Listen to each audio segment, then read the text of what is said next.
Welcome back, Goobers. In previous videos, we've talked about technical grade ethanol and increased impurities in ingredients for hand sanitizers. And you want to know, what are these and where did they come from?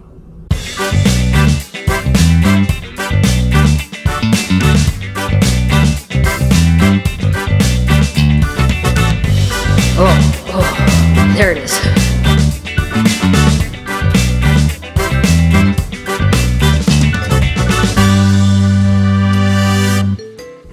Ethanol is made by fermentation.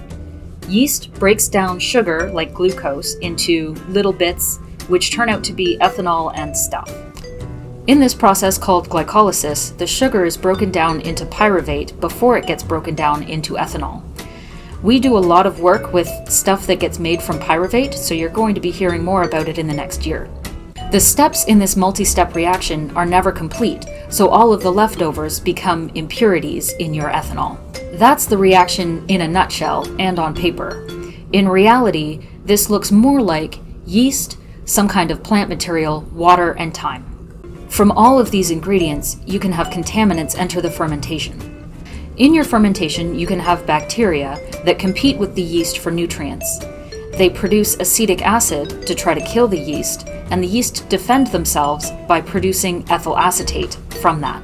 Both of these are impurities that Health Canada watches out for in your hand sanitizer. The same bacteria that produce acetic acid can also produce acetaldehyde, another impurity that Health Canada watches out for. Bacteria fed on hard water can also produce some nasty smells like hydrogen sulfide and methyl mercaptan. When you want pure ethanol, bacteria suck. Another ingredient in your fermentation, the plant material, provides more than just sugar. For example, when yeast is asked to break down pectin, it would prefer to make methanol than ethanol, and this is another toxin. Most grain does not have pectin, and so it's preferred for making ethanol. So you get your fermentation party together, and your yeast makes alcohol. Let's get technical. Alcohol is not one thing. If you have a molecule with an OH group on it, it's an alcohol. The ethanol we want is 2 carbons with an alcohol group on it. Another group that's important is an ester. If you stick an ester on something, it can smell. Once you have all of the ingredients together, the yeast can still have a bad day. Yeast needs more than just sugar.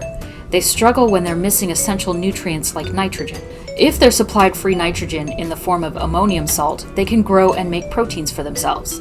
If they don't get enough free nutrients, they rip apart whatever proteins are around to get what they need, like a grad student at snack time. This is the Ehrlich pathway, which we might get into in a future video if we have to get that technical.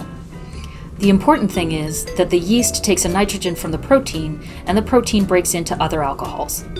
Some of the lighter alcohols are 1-propanol and isobutanol, and these are impurities that Health Canada watches out for in ethanol ingredients for hand sanitizers. These compounds are low toxicity, but they're really hard to get out of pure ethanol, and so they count as impurities. Some of the higher alcohols that fall out of the Ehrlich pathway give you aromas. Amyl alcohol, for example, gives you banana flavor. Phenylethanol is a floral scent. Methionol is musty, and p-hydroxyphenyl ethanol is fruity. These, for example, would be included in food ethanol as the flavor profile, but for pure ethanol used for medical purposes, they are out. So the fermented beer has all kinds of stuff in it from the bacteria and yeast digestive processes.